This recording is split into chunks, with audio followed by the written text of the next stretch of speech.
Hey, good evening. Tonight we're going to talk about the Spanish Inquisition. It's going to be a multi-part series, and this is part one. This is before the Inquisition ever existed. Most people think that the Spanish Inquisition was something that happened suddenly, appeared in history like torture chambers, trials, and executions. But the truth is, it actually started centuries earlier with a few documents we've all heard of, called the papal bulls. In medieval Europe, the Catholic Church wasn't just religion, it was a political power. Kings ruled land, but popes claimed spiritual authority over the Christian world. And when a pope official decree called a papal bull, it could change history. In 1452, Pope Nicholas V issued a bull called Dum Diversas. It gave Christian rulers permission to wage war against non-Christians, conquer territories, and even place captured populations into perpetual servitude. A few years later, another decree expanded those rights, allowing European kingdoms to claim land occupied by people who were not Christians. And then in 1493, after Columbus returned from crossing the Atlantic, Pope Alexander VI issued the Inter Caetera. Pardon me.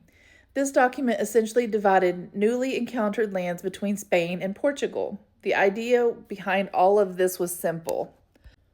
If a land was not ruled by Christians, Christian monarchies believed they had the authority to claim it. And that belief didn't just affect exploration.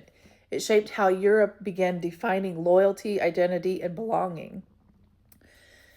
Now, here's what was happening inside Europe at the same time. Between the years 1000 and 1400, Europe was dealing with constant instability. Religious wars, political rivalries, the Crusades, the Black Death, entire populations collapsing.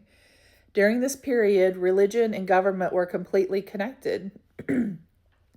Disagreeing with church teaching wasn't seen as a personal belief. It was seen as a threat to society itself, because leaders believed something very dangerous, but very common at the same time. If people believed different things, kingdoms could fall apart. So heresy, meaning religious disagreement, started being treated almost like treason. And that fear was what led directly to something new: investigative religious courts. The first Inquisitions, and eventually Spain creating the most famous one in history. In part two, we're going to go into the first Inquisition of the 1200s, the religious movement that terrified Europe, and how investigation turned into one of the most powerful systems of control the world has ever seen.